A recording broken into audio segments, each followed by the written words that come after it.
მე ძალიან ახლოდან ვადევნებდი თვალს აღმოსავლეთ ევროპაში, ყოფილ საბჭოთა კავშირში და რუსეთში ბოლო 36 წლის განმავლობაში მიმდინარე მოვლენებს. 1989 წელს ვიყავი პოლონეთის მთავრობის მრჩეველი, 1990-91 წლებში პრეზიდენტ გორბაჩოვის მრჩეველი, 1991-93 წლებში პრეზიდენტ ელცინის მრჩეველი, ხოლო 1994 წელს პრეზიდენტ კუჩმას მრჩეველი უკრაინაში. ასევე მე დავეხმარე ესტონეთს ეროვნული ვალუტის შემოღებაში. დავეხმარე რამდენიმე ქვეყანას ყოფილ იუგოსლავიაში, განსაკუთრებით სლოვენიას. მე 36 წლის განმავლობაში მოვლენებს თვალს ძალიან ახლოდან ვადევნებდი. მაიდანის მოვლენების შემდეგ ახალი ხელისუფლების თხოვნით კიევში ჩავედი, მთავარ მაიდანზე წამიყვანეს და უშუალოდ ადგილიდან ბევრი რამ შევიტყვე. მე 30 წელზე მეტია კონტაქტი მაქვს რუს ლიდერებთან. ასევე პირადად ვიცნობ ამერიკის პოლიტიკურ ელიტას. ჩვენი ყოფილი ფინანსთა მინისტრი 51 წლის წინ ჩემი მაკროეკონომიკის მასწავლებელი იყო,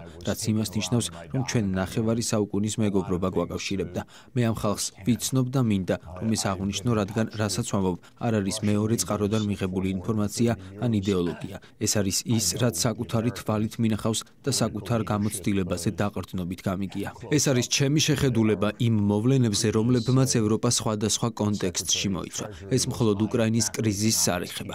საუბარია 1999 წლის სერბეთზე, ახლო აღმოსავლეთის ომებზე, მათ შორის ერაყსა და სირიაში, ასევე აფრიკის კონფლიქტებზე, მათ შორის სუდანში, სომალში და ლიბიაში. შესაძლოა გაგიკვირდეთ და უარყოთ ის, რასაც ვიტყვი, მაგრამ ეს ომები ძირითადად ამერიკის შეერთებულმა შტატებმა წარმართა და გამოიწვია და უკვე 40 წელია ასე გრძელდება. უფრო ზუსტად რომ ვთქვათ, 1990-91 წლებში საბჭოთა კავშირის დაშლის შემდეგ ამერიკის შეერთებულმა შტატებმა გადაწყვიტა, რომ ახლა ისმართავდა მთელს მსოფლიოს და არ სჭირდებოდა სხვისი შეხედულებების, წითელი ხაზების, უსაფრთხოების ინტერესებისა თუ საერთაშორისო ვალდებულებების გათვალისწინება. ვწუხარ, რომ ამას ასე პირდაპირ ვამბობ, მაგრამ მინდა, რომ ეს ნათლად გაიგოთ. 1991 წელს მე ძალიან ვეცადე დახმარება გამეწია გორბაჩოვისთვის, რომელიც ჩემი აზრით თანამედროვეობის უდიდესი სახელმწიფო მოღვაწე იყო. წოდა ხნის წინ ეროვნული უსაფრთხოების საბჭოს არქივის დოკუმენტები წავიკითხე, სადაც აღწერილია, როგორ დასცინეს და უგულებელყვეს ჩემი წინადადება იმის შესახებ, რომ ამერიკის შეერთებული შტატები საბჭოთა კავშირს ფინანსურ სტაბილიზაციასა და რეფორმებში უნდა დახმარებოდა. დოკუმენტებში, მათ შორის ჩემი ჰარვარდელი კოლეგების პოზიციებში, ჩანდა მათი დამოკიდებულება, რომელიც შემდეგნაირად ჟღერდა. ჩვენ გავაკეთებთ მინიმალურს, რათა თავიდან ავიცილოთ კატასტროფა, თუმცა მხოლოდ მინიმალურს, რადგან ეს არ არის ჩვენი ვალდებულება და უფრო მეტიც, მათი დახმარება არ შედის ჩვენს ინტერესებში. 1991 წლის შემდეგ, როცა საბჭოთა კავშირი საბოლოოდ დაიშალა, ეს შეხედულება კიდევ უფრო გაძლიერდა. იმდროინდელი ამერიკელი პოლიტიკოსები, როგორიც იყვნენ ჩეინი, ვოლფოვიცი და სხვები, პირდაპირ აცხადებდნენ. ახლა ეს ამერიკის მსოფლიოა და ჩვენ გავაკეთებთ იმას, რაც გვინდა. მათი მიზანი იყო საბჭოთა კავშირის დარჩენილი გავლენების გასუფთავება. ამიტომ ერაყი, სირია და მსგავსი საბჭოთა კავშირის ყოფილი მოკავშირე ქვეყნები უნდა დაცემულიყო. ჩვენ უკვე 33 წელია ამ საგარეო პოლიტიკის შედეგებს ვხედავთ. ევროპას ეს პოლიტიკა მძიმე ფასად დაუჯდა. ევროპას არ ჰქონია არანაირი დამოუკიდებელი საგარეო პოლიტიკა. არ არსებობდა ხმა, ერთიანობა, სიცხადე ან ევროპული ინტერესების დაცვა. მხოლოდ ამერიკისადმი მორჩილება. იყო რამდენიმე გამონაკლისი, მაგალითად 2003 წელს, როცა საფრანგეთმა და გერმანიამ უარი თქვეს ერაყის ომში ჩარევაზე, რადგან ის გაეროს უსაფრთხოების საბჭოს გვერდის ავლით ხორციელდებოდა. მაგრამ ეს ომი უშუალოდ ნეთანიაჰუსა და მისი მოკავშირეების მიერ იყო ინსპირირებული ამერიკის პენტაგონში. 1991 წლიდან 2008 წლამდე ამერიკის შეერთებულმა შტატებმა მიიღო გადაწყვეტილება, რომ ნატო განუწყვეტლივ გაფართოებულიყო აღმოსავლეთისკენ, ბრიუსელიდან ვლადივოსტოკამდე. ამერიკული სტრატეგია იყო, რომ მსოფლიოს ნებისმიერ წერტილში ყოფილიყო ამერიკული სამხედრო ბაზები. ნეიტრალიტეტი ამერიკული პოლიტიკის ლექსიკონში ყველაზე დამამცირებელი სიტყვა გახდა. თუ ქვეყანა არ იყო ამერიკის შეერთებული შტატების მოკავშირე, მაშინ ის მტრად ითვლებოდა, ხოლო თუ ნეიტრალური იყო, მაშინ სრულიად არასანდოდ. ამ პოლიტიკის ოფიციალური დადასტურება 1994 წელს მოხდა, როცა პრეზიდენტმა კლინტონმა ნატოს აღმოსავლეთით გაფართოების დოკუმენტს მოაწერა ხელი. თუმცა თუ გადავხედავთ 1991 წლის 7 თებერვლის შეხვედრას, სადაც გერმანიის საგარეო საქმეთა მინისტრმა ჰანს დიტრიხ გენშერმა და ამერიკის შეერთებული შტატების სახელმწიფო მდივანმა ჯეიმს ბეიკერმა გორბაჩოვთან მოლაპარაკებები გამართეს, აღმოვაჩენთ, რომ გენშერმა საჯაროდ განაცხადა შემდეგი: ნატო აღმოსავლეთისკენ არ გაფართოვდება. ეს დაპირება იურიდიულ კონტექსტში გაკეთდა და არ იყო მხოლოდ სიტყვიერი დაპირება. ეს გახლდათ მეორე მსოფლიო ომის შემდეგ პირველად მიღწეული საერთაშორისო შეთანხმება გერმანიის გაერთიანებასთან დაკავშირებით, თუმცა მოგვიანებით ამერიკის შეერთებულმა შტატებმა ეს შეთანხმება უგულებელყო და ნატოს უწყვეტი გაფართოება დაიწყო. ამის დამადასტურებელი უამრავი დოკუმენტია ხელმისაწვდომი ჯორჯ ვაშინგტონის უნივერსიტეტის ეროვნული უსაფრთხოების არქივში. შეგიძლიათ მოიწიოთ What Gorbachev heard about NATO და თავად დარწმუნდეთ, რომ ამერიკული ოფიციალური ნარატივი ამ საკითხზე სიცრუეა. არქივების მიხედვით სრულად ნათელია, რომ 1994 წელს მიიღეს გადაწყვეტილება ნატოს უკრაინამდე გაფართოების შესახებ. ეს არის პროექტი, რომელიც არ ეკუთვნის მხოლოდ ერთ ადმინისტრაციას. ეს არის ამერიკის შეერთებული შტატების მთავრობის პროექტი, რომელიც 30 წელზე დიდი ხნის წინ დაიწყო. 1997 წელს ზბიგნევ ბჟეზინსკიმ დაწერა დიდი საჭადრაკო დაფა, რომელიც არ წარმოადგენდა მხოლოდ მის პირად მოსაზრებებს. ეს იყო ამერიკის შეერთებული შტატების მთავრობის გადაწყვეტილებების საჯარო განმარტება წიგნის ამ წიგნში ევროპისა და ნატოს აღმოსავლეთით გაფართოება აღწერილია, როგორც ერთდროული პროცესი. ამასთანავე არის შესანიშნავი თავი, რომელიც განიხილავს საკითხს, რას გააკეთებს რუსეთი, როცა ევროპა და ნატო აღმოსავლეთით გაფართოვდებიან. მე პირადად ვიცნობდი ბჟეზინსკის. ის ჩემს მიმართ ძალიან კეთილად იყო განწყობილი. მაშინ პოლონეთის მრჩეველი ვიყავი და მან დიდი დახმარება გამიწია. ის ჭკვიანი კაცი იყო, თუმცა ყველაფერში შეცდა. 1997 წელს დაწვრილებით დაწერა, თუ რატომ ვერ გააკეთებდა რუსეთი ვერაფერს ნატოსა და ევროპის აღმოსავლეთით გაფართოების წინააღმდეგ. სინამდვილეში ის არ საუბრობდა მხოლოდ ევროპის ან ნატოს გაფართოებაზე. ეს იყო სტრატეგია, გეგმა, პროექტი. ბჟეზინსკი ასევე ამტკიცებდა, რომ რუსეთი ვერასოდეს დაუახლოვდებოდა ჩინეთს. ეს წარმოუდგენელია, წერდა ის და ამტკიცებდა. რუსეთი ვერასოდეს გაერთიანდება ირანთან. რუსეთს სხვა გზა არ აქვს გარდა ევროპასთან ინტეგრაციისა. ამიტომ, როდესაც ევროპა აღმოსავლეთისკენ გაიწევს, რუსეთი ვერაფერს გააკეთებს. ეს მორიგი ამერიკელი სტრატეგოსის თვალსაზრისს ჰგავდა. ამერიკის შეერთებული შტატები მუდმივად დარწმუნებულია, რომ იცის, რას გააკეთებენ მისი გეოპოლიტიკური ოპონენტები, მაგრამ ყოველთვის ცდება. ამის მიზეზია ის, რომ ამერიკელი სტრატეგები თამაშის თეორიას ეყრდნობიან და სინამდვილეში არ ესაუბრებიან მეორე მხარეს. ამ პროექტს ამერიკის შეერთებული შტატები 30 წლის განმავლობაში აგრძელებდა, შესაძლოა ამ ბოლო პერიოდამდე. უკრაინა და საქართველო ამ პროექტის გასაღები ქვეყნები იყვნენ. რატომ?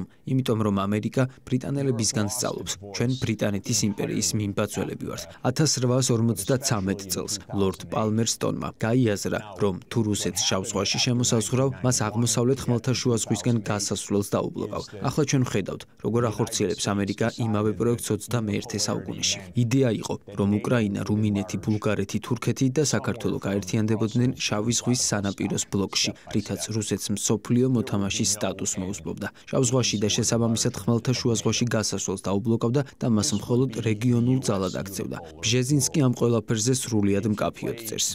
ამ პროექტის ფესვები კიდევ უფრო შორს მიდის. ეს არ არის მხოლოდ მე-20 საუკუნის გეგმა. ეს ფაქტობრივად პალმერსტონის დროიდან იღებს სათავეს. მე ვიცნობდი ყველა ადმინისტრაციას, ყველა პრეზიდენტს, ყველა გუნდს, კლინტონიდან ბუშამდე, ობამადან ტრამპამდე. არაფერი შეცვლილა. ბაიდენი ჩემი აზრით ყველაზე უარესი იყო. შესაძლოა იმიტომ, რომ ბოლო წლების განმავლობაში ის სრულად ვეღარც კი ფუნქციონირებდა. ამას სერიოზულად ვამბობ და არა ირონიულად. ამერიკული პოლიტიკური სისტემა მთლიანად მედია მანიპულაციებზეა დაფუძნებული. შეიძლება პრეზიდენტი ფაქტობრივად ვერ ფუნქციონირებდეს, მაგრამ მას ეძლევა უფლება არჩევნებში მიიღოს მონაწილეობა. მისი ერთადერთი შეცდომა ის იყო, რომ 90 წუთის განმავლობაში სცენაზე მარტო იდგა და ის საკმარისი აღმოჩნდა. ეს რომ არ მომხდარიყო, ის კვლავ იბრძოლებდა მეორე ვადისთვის, მიუხედავად იმისა, რომ შესაძლოა საღამოს 4 საათის შემდეგ ჩასწინებოდა. ეს არის რეალობა და ყველას ესმის, თუმცა ამის ხმამაღლა თქმა უხერხულია. დღეს ჩვენ თითქმის არაფერზე ვამბობთ სიმართლეს. ეს პროექტი 1990-იანი წლებიდან მოყოლებული გრძელდება. 1999 წელს ბელგრადის 78 დღიანი დაბომბვაც ამ პროექტის ნაწილი იყო. სუვერენული ქვეყნების საზღვრები თითქოს ხელშეუხებელი უნდა იყოს. არა, მაგრამ კოსოვოს შემთხვევაში არა. ეს ნორმალურია. ამერიკა ცვლის საზღვრებს, როცა ეს მისთვის მოსახერხებელია. სუდანიც ამ პროექტის ნაწილი იყო. როგორ ფიქრობთ, იყო თუ არა სინამდვილეში სამხრეთ სუდანის აჯანყება ადგილობრივი ამბოხი? გინდათ თქვენთვის CIA-ის სამოქმედო გეგმა მოვამზადო? სამხედრო კონფლიქტები უზარმაზარ ხარჯებთან არის დაკავშირებული. იარაღი, წვრთნა, ბაზები, დაზვერვა, დაფინანსება. ეს ყველაფერი დიდი სახელმწიფოების მხარდაჭერას საჭიროებს. სამხრეთ სუდანი ვერ დაამარცხებდა ჩრდილოეთ სუდანს მხოლოდ ადგილობრივი შეიარაღებული დაპირისპირებით. ეს იყო ამერიკის შეერთებული შტატების პროექტი. მე ხშირად დავდიოდი ნაირობიში და შეხვედრილ ვარ ამერიკელ სამხედროებსა და სენატორებს, რომლებიც სუდანის პოლიტიკით ღრმად იყვნენ დაინტერესებული. ეს ყველაფერი იყო ერთპოლუსიანობის თამაშის ნაწილი. ნატოს გაფართოება 1999 წელს დაიწყო, როცა უნგრეთი, პოლონეთი და ჩეხეთი მასში გაწევრიანდნენ. რუსეთი უკმაყოფილო იყო, მაგრამ ეს ქვეყნები მის საზღვრებთან ახლოს არ იმყოფებოდნენ. ამიტომ მისი პროტესტი იგნორირებული დარჩა. შემდეგ მოვიდა ჯორჯ ბუში. 9/11-ის შემდეგ პრეზიდენტმა პუტინმა ამერიკის შეერთებულ შტატებს სრული მხარდაჭერა შესთავაზა, მაგრამ 2001 წლის 20 სექტემბერს ამერიკის შეერთებულმა შტატებმა 5 წელიწადში 7 ომის წამოწყების გადაწყვეტილება მიიღო. ამას ადასტურებს გენერალი უესლი კლარკი, რომელიც იმ დროს ნატოს გენერალური მდივანი იყო. 2001 წლის 20 სექტემბერს ის პენტაგონში მივიდა და გადაეცა დოკუმენტი, რომელშიც 7 ომის გეგმა იყო აღწერილი. ეს ომები სინამდვილეში ბენიამინ ნეთანიაჰუს პროექტი იყო. მიზანი იყო, რომ ისრაელს მთლიანად ეკონტროლებინა ტერიტორია, ხოლო მათ, ვინც წინააღმდეგი იქნებოდა, ამერიკა დაამხობდა. ესეთი იყო ამერიკის შეერთებული შტატების ოფიციალური პოლიტიკა ამ დრომდე. არ ვიცით შეიცვლება თუ არა ის ახლა. ერთადერთი განსხვავება ის არის, რომ შესაძლოა ღაზა ამერიკის კონტროლქვეშ აღმოჩნდეს ისრაელის ნაცვლად. ეს იდეა უკვე 25 წელი არსებობს. უფრო ზუსტად, ის 1996 წლის დოკუმენტიდან მოდის, სახელწოდებით A Clean Break, რომელიც ნეთანიაჰუმ და მისმა ამერიკელმა მოკავშირეებმა შეადგინეს, რათა დაესრულებინათ ორი სახელმწიფოს იდეა. შეგიძლიათ ეს ასევე ონლაინ მოიძიოთ. ეს გახლავთ პროექტები, გრძელვადიანი მოვლენები. ეს არ არის პერსონები, კლინტონი, ბუში, ობამა. ამერიკული პოლიტიკის ამგვარი აღქმა მოსაწყენი მიდგომაა. თითქოს ეს მხოლოდ დღევანდელი თამაში იყოს. სინამდვილეში ეს ასე არ არის. ნატოს გაფართოების შემდეგი ეტაპი 2004 წელს შედგა, როდესაც მასში კიდევ 7 ქვეყანა გაწევრიანდა. 3 ბალტიის სახელმწიფო, რუმინეთი, ბულგარეთი, სლოვენია და სლოვაკეთი. ამ დროს რუსეთი სერიოზულად აღშფოთებული იყო. ეს სრულიად არ ხვევდა ომის შემდგომ წესრიგს, რომელიც გერმანიის გაერთიანებასთან ერთად იყო შეთანხმებული. ფაქტობრივად, ამერიკის შეერთებული შტატების მხრიდან ეს იყო ფუნდამენტური ტყუილი და კოოპერაციული შეთანხმების დარღვევა. ამერიკის შეერთებული შტატები ასე მოიქცა, რადგან ის ერთპოლარული მსოფლიოს წესრიგს ემხრობოდა. როგორც ყველას ახსოვს, გასულ კვირას მიუნხენის უსაფრთხოების კონფერენცია გაიმართა, ხოლო 2007 წელს პრეზიდენტმა პუტინმა განაცხადა: გაჩერდით საკმარისია, გაჩერდით ახლავე, ხოლო 2008 წელს შეერთებულმა შტატებმა ევროპის ნების წინააღმდეგ გაატარა ნატოს გაფართოების იდეა უკრაინასა და საქართველოში. ეს გრძელვადიანი პროექტია. 2008 წლის მაისში ნიუ-იორკში ბატონ სააკაშვილს მოვუსმინე. შემდეგ დავურეკე სონიას და ვუთხარი: ეს კაცი გიჟია. ერთი თვის შემდეგ საქართველოში ომი დაიწყო, რადგან შეერთებულმა შტატებმა მას უთხრა: ჩვენ გადავარჩენთ საქართველოს. ის კი საგარეო ურთიერთობათა საბჭოს წინაშე იდგა და აცხადებდა, რომ საქართველო ევროპის ცენტრშია. უკაცრავად ქალბატონებო და ბატონებო, თუმცა საქართველო ევროპის ცენტრში არ არის. უახლესი მოვლენები არ უწყობს ხელს საქართველოს უსაფრთხოებას. როდესაც თქვენი პარლამენტარები ან ევროპელი პოლიტიკოსები იქ ჩადიან, ისინი საქართველოს განადგურებას უწყობენ ხელს. ეს არ არის საქართველოს დაცვა, ეს მის სრულ განადგურებას ნიშნავს. როგორც ყველა მიცის, 2008 წელს CIA-ის ყოფილმა დირექტორმა უილიამ ბერნსმა კონდოლიზა რაის ვრცელი შეტყობინება გაუგზავნა ნატოს გაფართოებაზე. იქ ეწერა: არა ნიშნავს არა. ჩვენ ეს ჯულიან ასანჟის წყალობით ვიცით, რადგან დამიჯერეთ ამერიკელ ხალხს არაფერს ეუბნებიან, არც თქვენ, არც თქვენი გაზეთები. ვიქტორ იანუკოვიჩი 2010 წელს ნეიტრალიტეტის დაპირებით აირჩიეს. რუსეთს არ ქონია არანაირი ტერიტორიული პრეტენზია უკრაინაზე. მე იმ პერიოდში იქ ვიყავი. რუსეთი მხოლოდ 25 წლიანი იჯარით ცდილობდა სევასტოპოლის საზღვაო ბაზის შენარჩუნებას 2042 წლამდე. დამორჩა. არც ყირიმი, არც დონბასი არ შედიოდა მის გეგმებში. მტკიცება, რომ პუტინი რუსულ იმპერიას აღადგენს ბავშვური პროპაგანდაა. ბოდიშით, მაგრამ ვინც პოლიტიკის წლიდან წლამდე განვითარებას იცნობს, ეს აბსურდულად გულუბრყვილო ისტორიაა. თუმცა როგორც ჩანს, ბავშვური ნარატივი უფრო კარგად მუშაობს, ვიდრე გონივრული ანალიზი. აშშ-მ გადაწყვიტა იანუკოვიჩი დაემხო. ამას რეჟიმის შეცვლის ოპერაცია ეწოდება. ასეთი ოპერაციები აშშ-ს მიერ მთელ მსოფლიოში დაახლოებით 100-ჯერ მაინც განხორციელებულა, მათ შორის თქვენს ქვეყნებშიც. ეს CIA-ის საქმიანობის ძირითადი ნაწილია. ამერიკაში თუ მოწინააღმდეგე არ მოგწონს, მასთან მოლაპარაკებას არ აწარმოებ, არამედ მის გადაყენებას ცდილობ. სასურველია ფარული გზებით. თუ ეს არ იმუშავებს, მაშინ ღიად მოქმედებ. შემდეგ კი ყოველთვის ამბობ: ეს ჩვენი ბრალი არ არის, ისინი აგრესორები არიან. ეს ჰიტლერის მეთოდებია. აღნიშნული ფრაზა ყოველ 2 ან 3 წელიწადში ერთხელ მეორდება. იქნება ეს სადამ ჰუსეინის, ასადის თუ პუტინის შემთხვევაში. ეს ძალიან მოსახერხებელია, რადგან ეს არის საგარეო პოლიტიკის ერთადერთი ახსნა განმარტება, რომელსაც ამერიკელი ხალხი მუდმივად იღებს. 2014 წელს აშშ აქტიურად მუშაობდა იანუკოვიჩის დასამხობად. ყველამ მოისმინა გაჟონილი სატელეფონო ჩანაწერი, სადაც ვიქტორია ნულანდი და ამერიკის შეერთებული შტატების ელჩი საუბრობდნენ. ამ საუბრიდან ნათელი გახდა, რომ აშშ აყალიბებდა ახალ მთავრობას კიევში. ამის შემდეგ დაიდო მინსკის შეთანხმებები, განსაკუთრებით მინსკი 2, რომელიც აღმოსავლეთ უკრაინის რუსულენოვან რეგიონებში ავტონომიას ითვალისწინებდა, მაგრამ ამერიკის შეერთებულმა შტატებმა და უკრაინამ გადაწყვიტეს, რომ შეთანხმების პირობები არ უნდა შესრულებულიყო. გერმანია და საფრანგეთი, რომლებიც გარანტორები იყვნენ, არაფერს აკეთებდნენ. ეს იყო კიდევ ერთი ამერიკული ერთპოლარულობით განმსჭვალული ქმედება, სადაც ევროპას კვლავ არანაირი მნიშვნელოვანი როლი არ ჰქონია. შემდეგ მოვიდა ტრამპი, რომელმაც უკრაინისთვის სამხედრო დახმარება გაზარდა. უკრაინამ დონბასში შეტევა გააძლიერა, რასაც ათასობით ადამიანის სიცოცხლე შეეწირა. მინსკი 2 ფაქტობრივად აღარ არსებობდა. შემდეგ მოვიდა ბაიდენი. მე ყველა ამ ადამიანს ვიცნობ. ოდესღაც დემოკრატიული პარტიის წევრი ვიყავი, მაგრამ ახლა არც ერთ პარტიას არ ვეკუთვნი, რადგან ორივე მათგანი ერთნაირია. დემოკრატები საბოლოოდ გადაიქცნენ ომის პარტიად. მშვიდობისკენ მიმართული არც ერთი ხმა აღარ ისმის. ზუსტად ისევე, როგორც ევროპაში, სადაც პოლიტიკოსების უმეტესობა იგივე გზას ადგას. 1991 წლის ბოლოს პუტინმა უსაფრთხოების შეთანხმების 2 პროექტი წამოაყენა.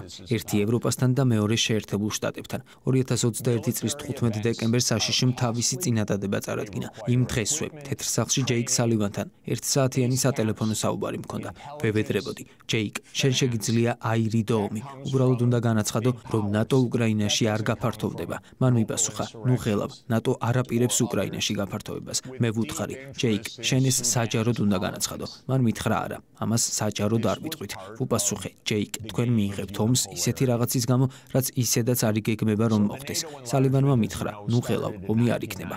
ეს ადამიანები ნამდვილად არ არიან ჭკვიანები. თუ გულწრფელად გეტყვით, ისინი უბრალოდ სუსტები არიან. მათთან 10 წლეულების განმავლობაში მქონდა საქმე. ისინი მხოლოდ საკუთარ თავს ელაპარაკებიან, სხვის მოსმენას არ ცდილობენ. ისინი თამაშობენ არაკოოპერატიული თამაშის თეორიას, რაც გულისხმობს, რომ არ ელაპარაკო მეორე მხარეს, უბრალოდ შექმენი შენი სტრატეგია. ეს არ არის მოლაპარაკებების ან მშვიდობის დამყარების თეორია. ეს არის ის მიდგომა, რომელიც დღესაც მოქმედებს. 2019 წელს რენდმა გამოაქვეყნა დოკუმენტი, როგორ დაასუსტოთ რუსეთი. ასე წერია, როგორ გავაღიზიანოთ რუსეთი. ეს არის სტრატეგია, რომელსაც ბაიდენი მიჰყვება. როგორ შევაწუხოთ რუსეთი, როგორ დავასუსტოთ, როგორ შევუქმნათ ეკონომიკური კრიზისი და არეულობა. ამას ეძახიან მოკავშირესთან მოპყრობას.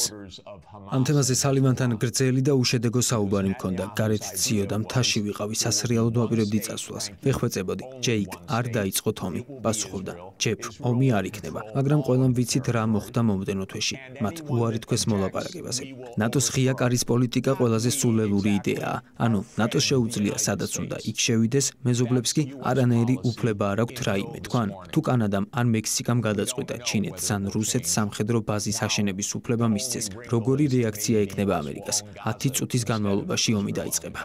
მაგრამ ევროპელი ლიდერები, თქვენი კომისია, თქვენი მაღალჩინოსნები ამას სერიოზულად იმეორებენ. ეს არ არის გეოპოლიტიკა, ეს უბრალოდ აზროვნების დეფიციტია. ომი დაიწყო. პუტინის მიზანი რა იყო? მიზანი იყო ზელენსკის იძულება მოლაპარაკებული იყო ნეიტრალიტეტზე. ამის მცდელობა ომის მე-7 დღეს იყო. დაივიწყეთ პროპაგანდა, რომ თითქოს რუსეთი უკრაინას მთლიანად დაიპყრობდა. საქმე მხოლოდ ერთ რამეს ეხებოდა, ნატო, ანუ აშშ არ უნდა მდგარიყო რუსეთის საზღვრებთან. თუ რუსეთი ან ჩინეთი სამხედრო ბაზას მექსიკაში ან კანადის საზღვარზე ააშენებდა, აშშ არა მხოლოდ განერვიულდებოდა, არამედ 10 წუთში ომი დაიწყებოდა. მაგრამ აქ კიდევ უფრო კრიტიკული საკითხია. 2002 წელს ამერიკამ ცალმხრივად დატოვა ანტისარაკეტო შეთანხმება და მთლიანად გაანადგურა ბირთვული იარაღის კონტროლის სისტემა. ბირთვული შეთანხმებები ყოველთვის ეფუძნებოდა პრინციპს, რომ პირველი ბირთვული დარტყმა უნდა დაბლოკილიყო. ABM შეთანხმება ამის მთავარი ნაწილი იყო. მაგრამ ამერიკამ ის 2002 წელს გააუქმა და ამით რუსეთი საშინლად აღშფოთდა. 2010 წლიდან ამერიკის შეერთებულმა შტატებმა პოლონეთსა და რუმინეთში AEGIS-ის სარაკეტო სისტემები განათავსა, რაც რუსეთს ასევე არ მოეწონა. ხოლო 2021 წლის დეკემბერში და 2022 წლის იანვარში მოლაპარაკებების ერთ-ერთი მთავარი საკითხი იყო. აქვს თუ არა ამერიკას უკრაინაში სარაკეტო სისტემების განთავსების უფლება? ბლინკენმა ლავროვს 2022 წლის იანვარში ასე უპასუხა.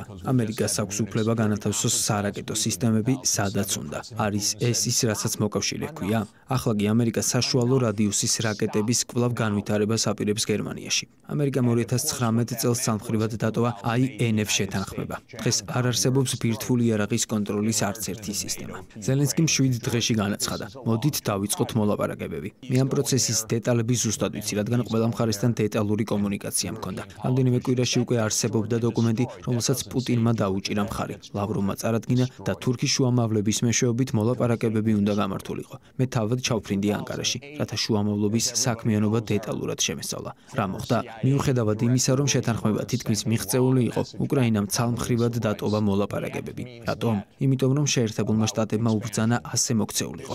ბრიტანეთმა კი დამატებით თავისი როლი შეასრულა. ბორის ჯონსონი უკრაინაში 2022 წლის აპრილის დასაწყისში ჩავიდა და ზელენსკის სიტუაცია აუხსნა. თუ თქვენი უსაფრთხოება ბორის ჯონსონის ხელშია, ღმერთმა შეგინდოთ. გარკვეული დროის შემდეგ კი აღმოჩნდა, რომ კირ სტრამერი ბრიტანეთის შემდეგი პრემიერ-მინისტრი კიდევ უფრო უარესია. ეს წარმოუდგენლად ჩანს, მაგრამ სრული სიმართლეა. ბორის ჯონსონმა ღიად ახსენა, რას ეხებოდა ეს ყველაფერი. არა უკრაინას, არამედ დასავლეთის ჰეგემონიას.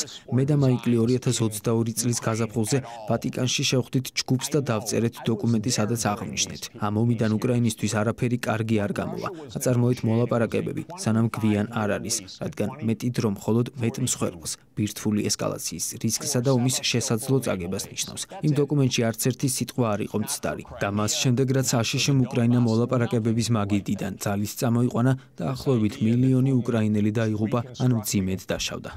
ამასობაში ამერიკელი სენატორები, რომლებიც წარმოუდგენლად ცინიკურები და კორუმპირებულები არიან, ამბობენ, ეს შესანიშნავი ინვესტიციაა, რადგან არც ერთი ამერიკელი არ იღუპება. ეს სუფთა პროქსი ომია. სენატორი ბლუმენტალი ხმამაღლა ამბობს ამას. მიტ რომნიც ხმამაღლა ამბობს ამას. ეს საუკეთესო ფულია, რაც ამერიკამ დახარჯა. არც ერთი ამერიკელი არ იღუპება. ეს დაუჯერებელია, თუმცა ეს პროექტი ჩაბარდა. იდეა თავიდანვე ასეთი იყო. რუსეთი ვერ გაუძლებს ზეწოლას.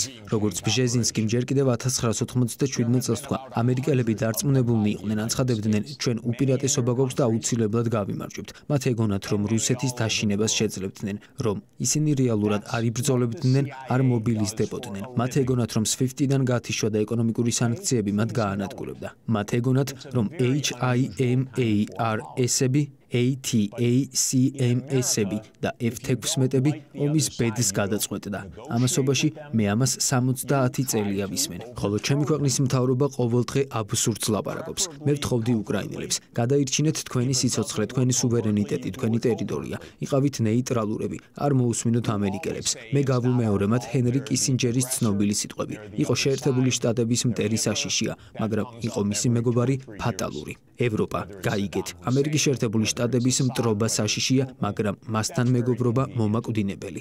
ახლა კი ტრამპზე ვთქვათ რამდენიმე სიტყვა. ტრამპი წაგებულ ომს არ აიღებს საკუთარ თავზე და სწორედ ამიტომ ამ ომის დასრულების ალბათობა მაღალია. ტრამპი და პუტინი შეთანხმდებიან ომის შეწყვეტაზე. ევროპა განაგრძობს თუ არა ომის გაღვივებას, მნიშვნელობა არ აქვს. ომი დამთავრდება. ეს ომი მორჩა. გთხოვთ, აუხსენით თქვენს კოლეგებს. ეს მორჩა. და დასრულდება არა იმიტომ, რომ დიდი მორალური გადაწყვეტილებაა, არამედ იმიტომ, რომ ტრამპს არ სურს წაგებულის მხარეს დადგეს. ეს წაგებული ომია. ერთი მხარე, რომელიც მოლაპარაკებების შედეგად გადარჩება, არის უკრაინა, ხოლო მეორე ევროპა. ევროპული საფონდო ბირჟები ბოლო დღეებში იმ საშინელი ამბის გამო იზრდება, რომ მოლაპარაკებები მიმდინარეობს. მოგწონთ თუ არა, ეს საუკეთესო რამაა, რაც ევროპას შეეძლო მიეღო. მე ვცდილობდი ევროპელ ლიდერებთან კონტაქტს, უმეტესობას არ სურდა ჩემთან საუბარი, მაგრამ მაინც ვუთხარი. არ წახვიდეთ კიევში, წადით მოსკოვში, თქვენს კოლეგებთან მოლაპარაკებები დაიწყეთ. თქვენ ევროპა ხართ, 450 მილიონი ადამიანი, 20 ტრილიონი დოლარის ეკონომიკა. თქვენ უნდა იყოთ რუსეთის მთავარი სავაჭრო პარტნიორი. ეს ბუნებრივი კავშირია.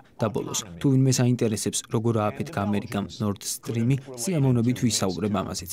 ტრამპის ადმინისტრაცია იმპერიალისტურია. მათი დევიზია ძლიერი სახელმწიფოები მართავენ მსოფლიოს. ჩვენ გავაკეთებთ იმას, რაც გვინდა, როცა შეგვეძლება. ისინი ბაიდენზე უკეთესები იმ კუთხით იქნებიან, რომ საჭიროების შემთხვევაში წაგებული ომებიდან გამოვლენ. მსოფლიოში რამდენიმე ომის ზონა არსებობს. ერთ-ერთი ახლო აღმოსავლეთია. ევროპას რომ რეალური პოლიტიკა ჰქონდეს, ამ ომის შეჩერება შესაძლებელი იქნებოდა. ჩინეთთან ომიც შესაძლებელია. ახალი მშვიდობის ხანა არ დამდგარა, არამედ განსხვავებული პოლიტიკური ვითარებაა. ევროპას რეალური საგარეო პოლიტიკა სჭირდება და არა უბრალოდ რუსოფობია. რეალური პოლიტიკა, რომელიც გაიგებს როგორც რუსეთის, ისე ევროპის და ამერიკის ინტერესებს. თორემ ამერიკამ შესაძლოა დანიის ტერიტორიაზე ჯარებიც კი გადმოსხას. მე არ ვხუმრობ და არც ისინი ხუმრობენ. ევროპას თავისი საგარეო პოლიტიკა სჭირდება და არ უნდა დაუშვან, რომ ამერიკელი ოფიციალური პირები მართავდნენ ევროპას. ევროპელებმა უნდა მართონ ევროპა. თქვენ რუსეთთან ერთად დიდი ხნით იცხოვრებთ. ასე რომ მოლაპარაკებები დაიწყეთ. რეალური უსაფრთხოების საკითხებია განსახილველი, მაგრამ ამერიკის ეს უგუნური თავგადასავალი, რომელსაც ევროპამ მხარი დაუჭირა და შემდეგ მისი მთავარი ქომაგი გახდა, არაფერს წყვეტს. უკრაინაში ამ ყველაფერს მილიონი ადამიანი შეეწირა. რაც შეეხება ახლო აღმოსავლეთს, აშშ-მ სრულად გადასცა საგარეო პოლიტიკა ნეთანიაჰუს 30 წლის წინ, ხოლო ამერიკულ პოლიტიკაში ისრაელის ლობი დომინირებს. ამაში ეჭვიც არ შეგეფაროთ. შემიძლია საათობით აგიხსნათ, როგორ მუშაობს ეს ყველაფერი. ეს ძალიან სახიფათო რამაა. ვიმედოვნებ, რომ ტრამპი არ გაანადგურებს თავის ადმინისტრაციას და რაც უფრო უარესია პალესტინელ ხალხს ნეთანიაჰუს გამო, რომელსაც ომის დამნაშავედ მივიჩნევ და რომელიც საერთაშორისო სასამართლოს მიერ უნდა გასამართლდეს. უნდა განვაცხადოთ, რომ საჭიროა პალესტინის სახელმწიფოს 1967 წლის 4 ივნისის საზღვრების მიხედვით საერთაშორისო სამართლის შესაბამისად აღიარება. ეს არის მშვიდობის მიღწევის ერთადერთი გზა. ახლო აღმოსავლეთთან ევროპისთვის საკუთარ ფარგლებში მშვიდობის მიღწევის ერთადერთი საშუალება არის ორი სახელმწიფოს გადაწყვეტა, შესაბამისად პალესტინის აღიარება. ერთადერთი დაბრკოლება ამ გზაზე არის აშშ-ს ვეტო გაეროს უშიშროების საბჭოში. ასე რომ, თუ გსურთ რაიმე გავლენა იქონიოთ ამ პროცესში, მოუწოდეთ ამერიკის შეერთებულ შტატებს, რომ ვეტო მოხსნას. თქვენ 180 ქვეყანასთან ერთად მხარს უჭერთ პალესტინის სახელმწიფოს შექმნას, ხოლო წინააღმდეგნი არიან მხოლოდ აშშ, ისრაელი, მიკრონეზია, ნაურუ, პალაუ, ახალი გვინეა, მარშალის კუნძულები და პარაგვაი. ამ საკითხში ევროპას დიდი გავლენა შეიძლება ჰქონდეს, თუმცა ევროპამ გაჩუმება არჩია JCPOA-სა და ირანის საკითხზე. ნეთანიაჰუს ყველაზე დიდი ოცნება აშშ-სა და ირანს შორის ომია, მაგრამ ის ამ ოცნებას არ თმობს. ის შესაძლოა ახდეს, რადგან აშშ-ს არ გააჩნია დამოუკიდებელი საგარეო პოლიტიკა. ის ისრაელის მიერ იმართება. ეს ტრაგიკული და წარმოუდგენელი მდგომარეობაა, თუმცა შესაძლოა დასრულდეს. ტრამპმა შეიძლება თქვას, რომ მას სურს საგარეო პოლიტიკის დაბრუნება. ვიმედოვნებ, რომ ეს ასეც იქნება და ბოლოს მინდა ვთქვა ჩინეთზე. ჩინეთი მტერი არ არის, ჩინეთი წარმატების ისტორიაა. აი რატომ განიხილავს აშშ მას მტრად, რადგან ჩინეთი ეკონომიკურად უფრო ძლიერია ვიდრე ამერიკა. ახლა კი კითხვები გთხოვთ არ გააკეთოთ განცხადებები, უბრალოდ დასვით შეკითხვები, რადგან ბევრი ვართ და დიდი დრო არ გვაქვს. მარცხენა მხრიდან დავიწყებ, როგორც მოგეხსენებათ, მარცხენა მხარე მირჩევნია. გთხოვთ მიდით.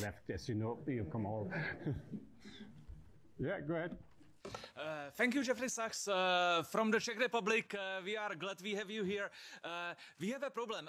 We were cursed by a witch who told the EU, and the EU is mugged.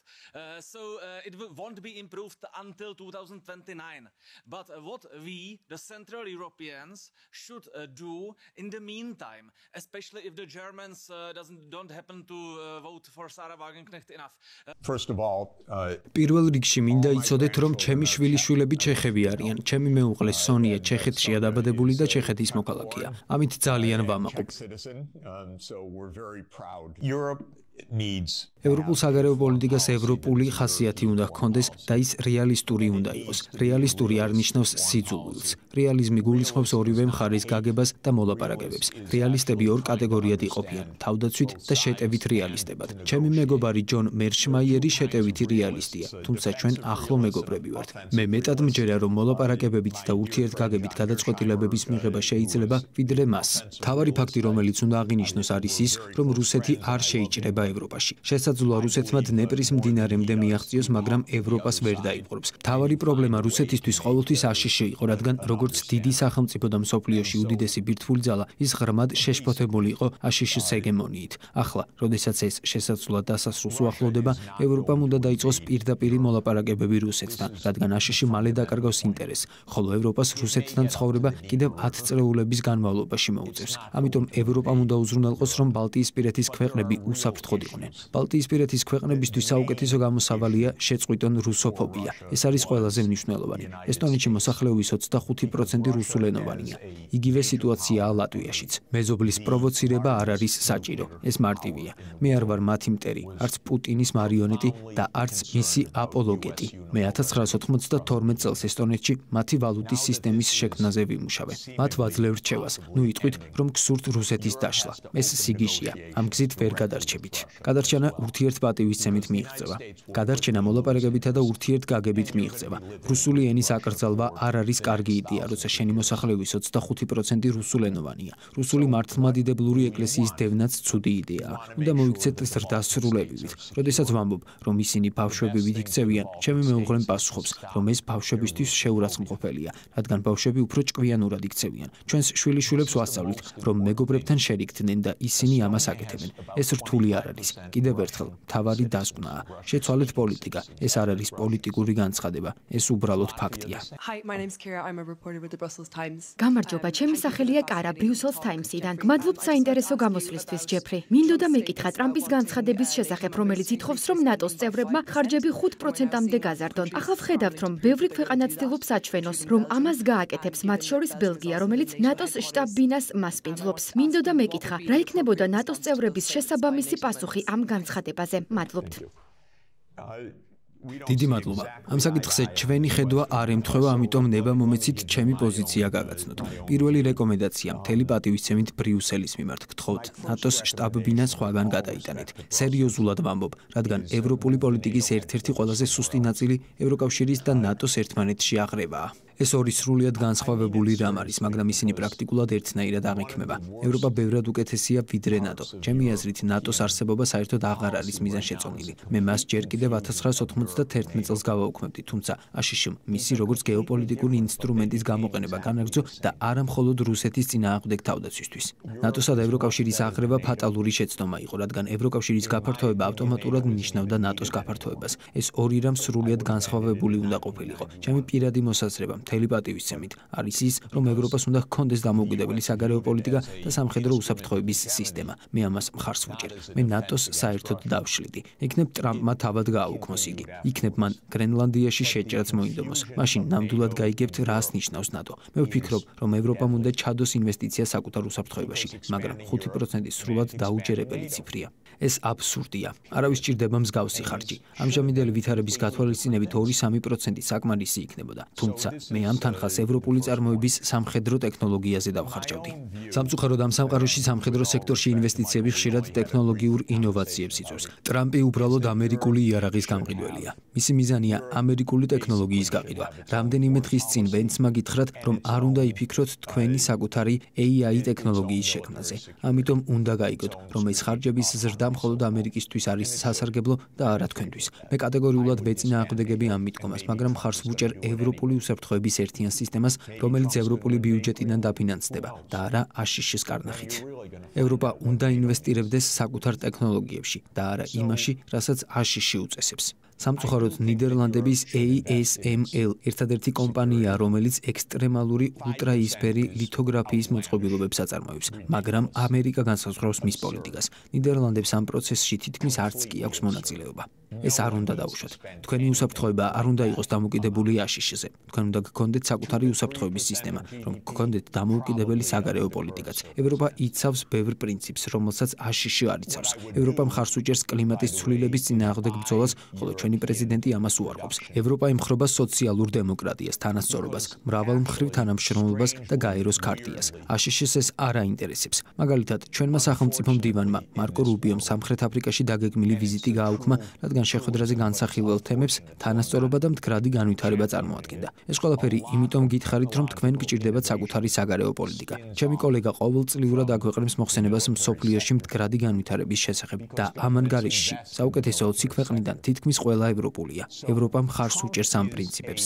და სწორედ ამიტომ თქვენ, მიუხედავად იმისა, რომ გეოპოლიტიკაში მუდმივად პრობლემებია, ცხოვრების უმაღლესი ხარისხი გაქვთ. თქვენ უნდა დაიცვათ თქვენი ცხოვრების ხარისხი საკუთარი საგარეო პოლიტიკით, მაგრამ ამას ვერ გააკეთებთ თუ უსაფრთხოება მთლიანად აშშ-ზე იქნება დამოკიდებული. 27 ქვეყანას არ შეუძლია ჰქონდეს დამოუკიდებელი საგარეო პოლიტიკა. თქვენ გჭირდებათ ერთიანი ევროპული საგარეო პოლიტიკა და უსაფრთხოების სისტემა. მე ყოველთვის ვუჭერდი მხარს EUTHOS, რადგან მჯერა, რომ სწორედ ის უნდა იყოს ევროპის უსაფრთხოების ჩარჩო. ამ ფორმატს ნამდვილად შეუძლია იმუშაოს. Thank you, Professor. I'm from Slovakia. გმადლობთ პროფესორო, მე სლოვაკეთიდან ვარ და ჩემი პრემიერ-მინისტრი რობერტ ფიცო კინაღამ მოკლეს, რადგან მას თქვენს მსგავსად გარკვეული მოსაზრებები გააჩნდა. დიახ, სლოვაკეთის მთავრობა ევროკავშირში მცირეოდენი ქვეყნების რიცხვშია, რომელიც რუსეთთან საუბარს აგრძელებს. 2 თვის წინ მე ბატონ მედვედევთან მქონდა შეხვედრა და 2 კვირაში მოსკოვში სახელმწიფო დუმაში რუსეთის საგარეო საქმეთა კომიტეტის თავმჯდომარეს ბატონ სლუცკის შევხვდები. ჩემი კითხვა შემდეგნაირად ჟღერს, რა იქნებოდა თქვენი გზავნილი რუსებისთვის ამ მომენტში, რადგან როგორც მესმის ისინი გამარჯვების ტალღაზე არიან და არ აქვთ მიზეზი რომ დონბასის დაპყრობა შეწყვიტონ, რადგან ეს მათი ომის მთავარი ამოცანაა. და რა შეუძლია ტრამპს შესთავაზოს მათ, რათა ომი დაუყოვნებლივ შეჩერდეს. რა იქნებოდა თქვენი გზავნილი რუსებისთვის? დიდი მადლობა.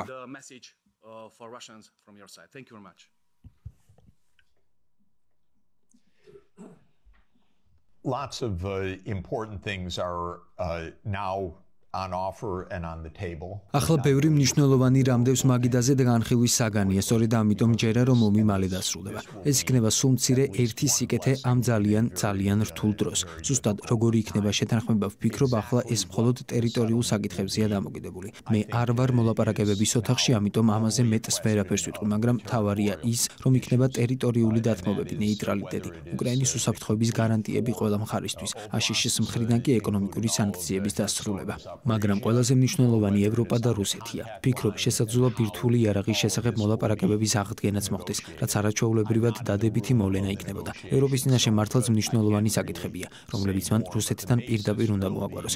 ამიტომ მოვუწოდებ პრეზიდენტ კოსტას და ევროპის ლიდერებს დაიწყონ პირდაპირი მოლაპარაკებები პრეზიდენტ პუტინთან, რადგან ევროპული უსაფრთხოება სასწორს ედგას.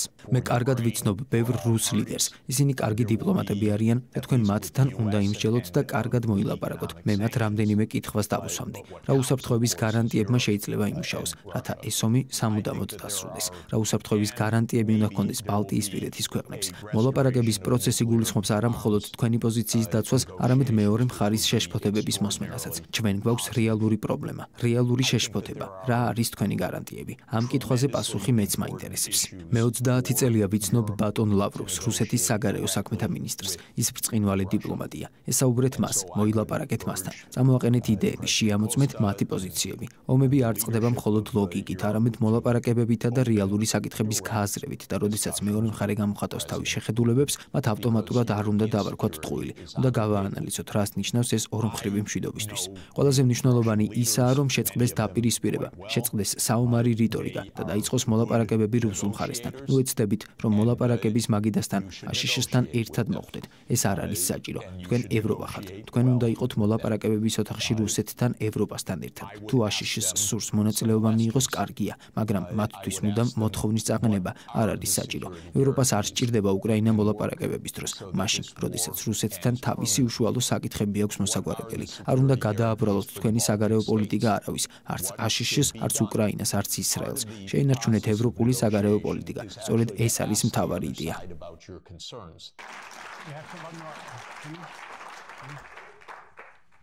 Hans Neuhoff from the Sovereignists. Hans Neuhoff სუვერენისტული პოლიტიკური ჯგუფის წევრი ევროპარლამენტში გერმანიის ალტერნატიული პარტიიდან. პირველ რიგში დიდი მადლობა ბატონო საქსს, რომ აქ ბრძანდებით და თქვენს შეხედულებებს გვიზიარებთ. გარწმუნებთ, რომ თქვენს მიერ გაჟღერებული ბევრი იდეა, ისევე როგორც თქვენი კოლეგის ჯონ მერშაიმერის ჩვენს პოლიტიკურ ჯგუფებში, კარგად იქნა მიღებული და ჩვენს პროგრამაშიც ჩაშენდა მთლიანობაში თქვენს ხედვებს. ვეთანხმები, მაგრამ ერთი ისტორიული საკითხია, რომელზეც უფრო დეტალურად მსურს საუბარი. ეს ეხება ნატოს გაფართოების დასაწყისს. თქვენ ახსენეთ გორბაჩოვის სიტყვები და ისტორიული ციტატები, რომ ნატო 1 ინჩითაც კი არ უნდა გაფართოებულიყო აღმოსავლეთისკენ 1990 წლის სექტემბერში მოსკოვში გაფორმდა 2+4 ხელშეკრულება. ამ დროს ვარშავის პაქტი ჯერ კიდევ არსებობდა და პოლონეთი, უნგრეთი და ჩეხოსლოვაკია არ მონაწილეობდნენ ამ მოლაპარაკებებში. ვარშავის პაქტი 1991 წლის ივლისში დაიშალა, ხოლო საბჭოთა კავშირი 1991 წლის დეკემბერში. ამიტომ არგუმენტი, რომელსაც უნდა ვუპასუხოთ, არის ის, რომ ეს ქვეყნები პოლონეთი, უნგრეთი, სლოვაკეთი საბჭოთა კავშირთან არსებული ისტორიული გამოცდილების გამო ნატოში გაწევრიანებისკენ თავადვე ისწრაფოდნენ. რა თქმა უნდა, რუსეთი მაშინ კვლავ აღიქმებოდა როგორც საბჭოთა კავშირის მემკვიდრე. როგორ უპასუხებდით ამ არგუმენტს?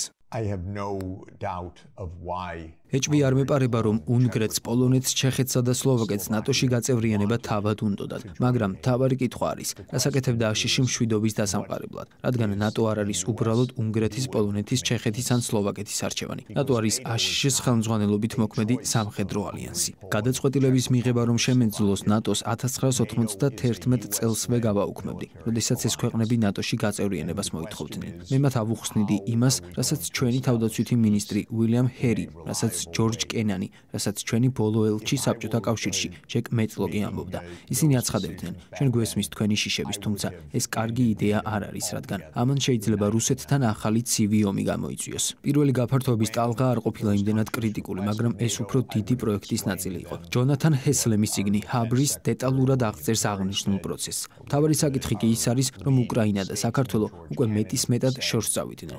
ეს ქვეყნები რუსეთის უშუალო საზღვრებთან მდებარეობს. ეს არის კონტაქტი, სადაც ბირთვული სტაბილურობის ჩარჩო სრულად იშლება. აშშ რუსეთის საზღვრებზე რაკეტებს ათავსებს. თუ პრეზიდენტ პუტინს მოусმენდით, შენიშნავდით თუ რაზე საუბრობდა ის წლების განმავლობაში. ის აცხადებდა, რომ მოსკოვიდან 7 წუთის მანძილზე განთავსებული რაკეტები პირდაპირ საფრთხეს წარმოადგენს. როგორ მოიქცეოდა აშშ?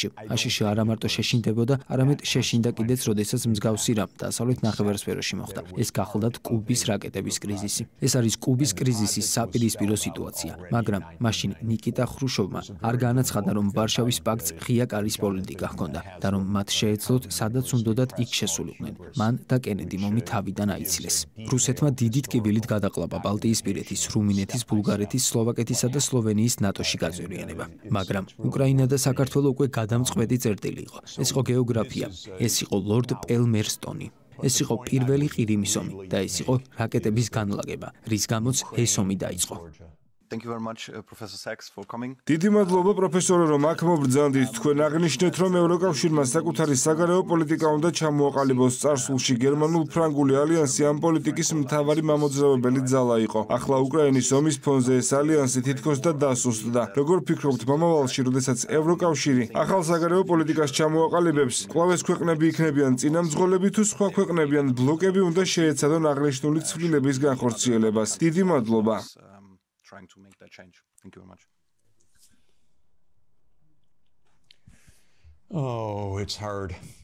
It's hard because ეს ყველაფერი ძნელია, რადგან როგორც მოგეხსენებათ, ჯერ კიდევ არ არსებობს ევროპის კონსტიტუცია, რომელიც ნამდვილად დააფუძნებდა ევროპულ საგარეო პოლიტიკას. ეს არ შეიძლება მოხდეს ინდივიდუალურად. უნდა არსებობდეს სტრუქტურა, სადაც ევროპა, როგორც ევროპა, ისე ისაუბრებს, თუნდაც გარკვეული უთანხმოებით, მაგრამ საერთო ევროპული პოლიტიკით.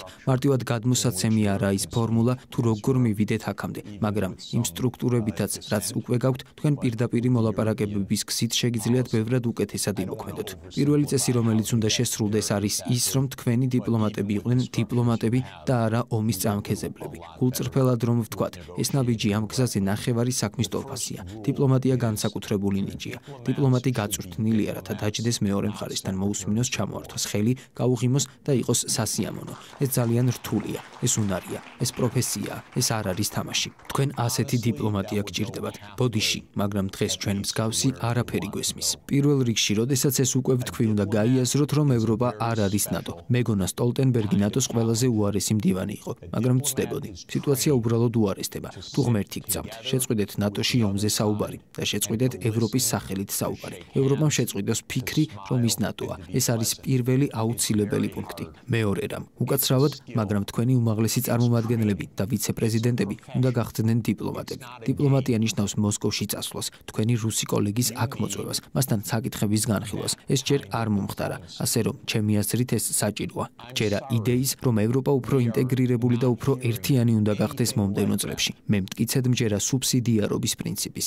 ასე რომ, არ ვფიქრობ, რომ საცხოვრებელი პოლიტიკა ევროპისთვის მთავარი საკითხია. ვფიქრობ, ამის მოგვარება ადგილობრივ ან ეროვნულ დონეზეც შესაძლებელია, თუმცა ვხედავ პრობლემებს საგარეო პოლიტიკაში. მას აღვიქვამ, როგორც 27 ქვეყნის საკითხს, როგორც ევროპულ საკითხს და ვხედავ უსაფრთხოების გამოწვევებს ევროპულ დონეზე. ასე რომ, საჭიროა საკითხების გადახედვა. სურს ვიხილო მეტი ევროპა, ნამდვილად ევროპული საკითხების გარშემო და ნაკლები ევროპა იმ საკითხებისთვის, რომლებიც უფრო მეტად ეროვნული და ადგილობრივი დონის საკითხებს მიეკუთვნება.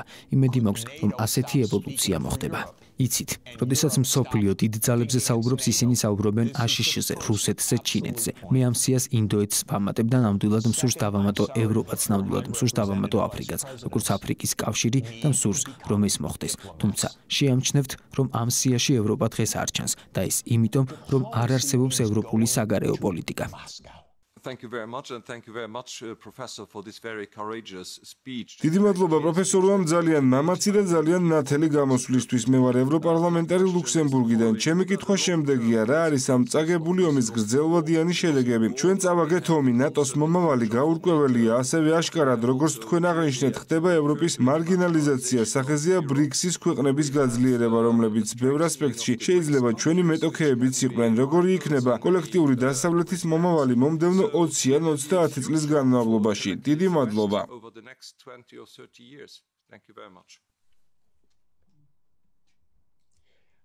I don't believe there is a collective West. არ მჯერა რომ არსებობს კოლექტიური დასავლეთი, მჯერა რომ არსებობს შეერთებული შტატები და ევროპა, რომლებსაც ზოგიერთ სფეროში საერთო ინტერესები აქვთ, ხოლო ბევრ სფეროში არა. სურს რომ ევროპა ლიდერობდეს მდგრად განვითარებას, კლიმატის ტრანსფორმაციას, გლობალურ კეთილდღეობას. მჯერა რომ თუ მსოფლიო ევროპას მეტად დაემსგავსება, ის უფრო ბედნიერი იქნება, მშვიდობიანი, უსაფრთხო და გრძელვადიანი კეთილდღეობა უკეთესი საკვებით, სხვათა შორის.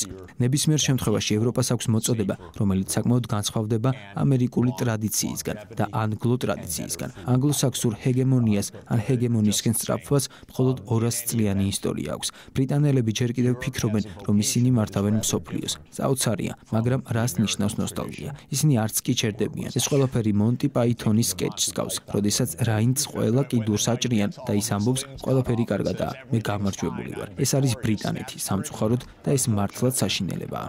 ასე რომ, არა, არ მჯერა კოლექტიური დასავლეთის, არ მჯერა გლობალური სამხრეთის, არ მჯერა, რომ ყველა ეს გეოგრაფია საერთოდ აზრის მატარებელია, რადგან სინამდვილეში გლობალური სამხრეთი ძირითადად ჩრდილოეთ ნახევარსფეროში მდებარეობს, ხოლო დასავლეთი არც ისე დასავლეთია. ამიტომ აღნიშნული გეოგრაფიული კატეგორიების გამოყენება ხშირად არასწორია. ჯერა, რომ ჩვენ შეიძლება შევიდეთ ჭეშმარიტი სიუხვის ეპოქაში, თუ სწორად ვიმოქმედებთ. ჩვენ ვიმყოფებით ადამიანური ისტორიის განმავლობაში ყველაზე დიდი ტექნოლოგიური განვითარების ეპოქაში. მართლაც საოცარია, თუ რისი გაკეთება შეიძლება ახლა.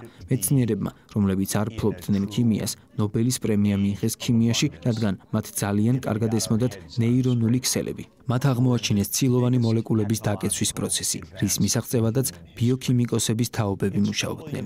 ახლა კი ღრმა სწავლის ალგორითმებით ეს ყველაფერი შესაძლებელი გახდა. ასევე განახლებადი ენერგიის სფეროში, როგორც ყველასთვის ცნობილია, ფასები 2 ციფრით შემცირდა. ეს ნიშნავს, რომ ჩვენ შეგვიძლია შევქმნათ მდგრადი ენერგიის წყაროები, რომლებიც უფრო ხელმისაწვდომი და ეფექტურია. ამიტომ, თუ სწორად ვიმოქმედებთ, ჩვენ შეგვიძლია შევქმნათ უფრო მდგრადი და კეთილდღეობით სავსე მსოფლიო. ჩვენ შეგვიძლია შევცვალოთ პლანეტა, შეგვიძლია დავიცვათ კლიმატური სისტემა, შეგვიძლია დავიცვათ ბიომრავალფეროვნება, შეგვიძლია უზრუნველყოთ, რომ თითოეულმა ბავშვმა მიიღოს კარგი განათლება. ჩვენ შეგვიძლია ბევრი საოცარი რამ გავაკეთოთ ახლა და ამ წუთას. ამიტომ, რა გვჭირდება ამისთვის? ჩემი აზრით, ყველაზე მნიშვნელოვანი მშვიდობაა. ჩემი ძირითადი აზრი არის ის, რომ არსად არ არსებობს ღრმა მიზეზები კონფლიქტისთვის. ყოველი კონფლიქტი, რომელიც შემისწავლია, უბრალოდ შეცდომაა. ჩვენ არ ვიბრძვით რესურსებისთვის. იდეა, რომელიც ნაცისტური იდეა გახდა, ყოველთვის მცდარი იყო. ეს იყო ძირითადი ინტელექტუალური შეცდომა. წამყვანმა მეცნიერებმაც მიიღეს იდეა, რომ გვქონდა რასობრივი ომები, ეროვნული ომები, გადარჩენის ომები, რადგან თითქოს პლანეტაზე საკმარისი რესურსი არ გვაქვს. როგორც ეკონომისტი, შემიძლია გითხრათ, რომ პლანეტაზე საკმარისი რესურსი გვაქვს ყველას განვითარებისთვის. ჩვენ არ ვართ კონფლიქტში ჩინეთთან, არ ვართ კონფლიქტში რუსეთთან. თუ დავმშვიდდებით, გრძელვადიანი პერსპექტივა ძალიან კარგად გამოიყურება. გრძელვადიანი პერსპექტივა, თუ საკუთარ თავს არ დავაზიანებთ, ძალიან კარგია. ამიტომ საჭიროა პოზიტიური საერთო ხედვა, საერთაშორისო სამართლის ფარგლებში. ჩვენი ტექნოლოგიების გამო ყველაფერი ახლა რეგიონალურ დონეზე მუშაობს. წინათ ეს იყო სოფლები, შემდეგ მცირე ტერიტორიები, შემდეგ ქვეყნების გაერთიანება, ახლა კი რეგიონალური დონე. ეს მხოლოდ იმიტომ არ ხდება, რომ რეგიონებად გაერთიანება მშვენიერია, არამედ იმიტომ, რომ ძირითადი ტექნოლოგიური რეალობა ამას მოითხოვს. მაგალითად, ევროპა ტრანსპორტით, სწრაფი რკინიგზითა და ციფრული ტექნოლოგიებით ინტეგრირებულ ტერიტორიას უნდა წარმოადგენდეს და ასე შემდეგ. პოლიტიკა დიდწილად მიჰყვება ტექნოლოგიურ რეალობებს. ჩვენ ახლა რეგიონების სამყაროში ვცხოვრობთ. ამიტომ ევროპა უნდა იყოს ევროპა საკუთარი სუბსიდიარობის პრინციპებით. არ დაკარგოს მშვენიერი ევროპული და ადგილობრივი ელემენტები. ევროპა უნდა იყოს ევროპა. მაგალითად, სურს, რომ ევროპას ჰქონდეს დიპლომატია სამხრეთ-აღმოსავლეთ აზიის ქვეყნებში. მე ბევრ დროს ვატარებ აღნიშნულ აზიურ ქვეყნებთან ურთიერთობა. ბავშვობაში. ევროკავშირის მწვანე შეთანხმება მშვენიერი იდეაა. მრავალი წლის წინ ვთქვი, რომ აზიის ლიდერებმა უნდა გააკეთონ აზიის მწვანე შეთანხმება და შემდეგ ევროპელებთან ისაუბრონ, რათა ჰქონდეთ ეს მშვენიერი ურთიერთობა ვაჭრობაში, ინვესტიციებში, ტექნოლოგიებში. გასულ წელს მათ სამხრეთ-აღმოსავლეთ აზიის მწვანე შეთანხმების შესახებ განაცხადეს. ევროპამ რა გააკეთა ამის შემდეგ? არაფერი. თქვა, რომ ჩვენ უკრაინის ომში ვართ. მადლობა, არ გვაინტერესებს. ეს არის ჩემი აზრი. პერსპექტივები ძალიან პოზიტიურია, თუ ჩვენ შევქმნით მშვიდობას. Do you think that a way out of the conflict? გგონიათ თუ არა, რომ კონფლიქტიდან გამოსავალი ფინეთიზაციის მსგავსი სტილია? ისურვებდით, რომ შვედეთისა და ფინეთის საგარეო პოლიტიკა სხვადასხვა გვარი ყოფილიყო და ისინი ნატოს წევრები არ გამხდარიყვნენ. გგონიათ თუ არა, რომ რუსეთთან საზღვრის მქონე ქვეყნები უბრალოდ უნდა შეეგუონ საკუთარ ბედს და მუდმივად ცდილობდნენ, რომ რუსეთი არ გააღიზიანონ? Excellent question. ძალიან კარგი კითხვაა. მოდით ერთი ნაწილი განვიხილოთ ფინეთიზაციის შესახებ. ფინეთიზაცია ფინეთს მსოფლიოს ბედნიერების წლიურ რეიტინგში პირველ ადგილზე აყენებს, როგორც მდიდარ, წარმატებულ, ბედნიერ და უსაფრთხო ქვეყანას. ფინეთიზაცია შესანიშნავი რამ იყო, როდესაც შვედეთი, ფინეთი და ავსტრია ნეიტრალური ქვეყნები იყვნენ. როდესაც უკრაინა ნეიტრალური იყო, ის ბრწყინვალე და ჭკვიანი ქვეყანა იყო. თუ გარშემო ორი სუპერძალა ყავთ, ცოტა დისტანცია უნდა შეინარჩუნოთ. განსაკუთრებით თუ ერთი მათგანი აშიშეთ თავის ცხვირს, მეორის საქმეებში ყოფს. ფინეთიზაციას ჩემი აზრით ძალიან დადებითი კონოტაცია აქვს. ასევე ავსტრიის ნეიტრალიტეტსაც. ავსტრიამ 1955 წელს ხელი მოაწერა ნეიტრალიტეტის შეთანხმებას. ამის შემდეგ საბჭოთა არმია გავიდა და ავსტრია დღეს შესანიშნავი ადგილია, სხვათა შორის აბსოლუტურად შესანიშნავი. ეს არის ძირითადი გზა კონფლიქტის თავიდან ასაცილებლად. თუ შეერთებულ შტატებს ამ ქვეყნების ბედი ანაღლებდა, ის მათ ნეიტრალურ ცივცედ დატოვებდა ამერიკის შეერთებული შტატების სამხედრო ძალასა და რუსეთს შორის. მაგრამ შეერთებულმა შტატებმა სხვა რამ გადაწყვიტა. მე უბრალოდ მინდა დავასრულო მოწოდებით. ვფიქრობ, თანხმდებით, რომ ომი ერთ ან ორ თვეში დასრულდება, რაც ბრძოლების დასრულებას ნიშნავს და არა იმას, რომ ევროპაში მშვიდობა იქნება. ევროპაში მშვიდობა ევროპელებმა უნდა შექმნან და არა ამერიკის პრეზიდენტმა. ჩვენ უნდა შევქმნათ ეს მშვიდობა და ეს გახლავთ ევროპა, რომელიც რა თქმა უნდა, ასევე მოიცავს ბელარუსს, რუსეთს და ყველა სხვა ქვეყანას.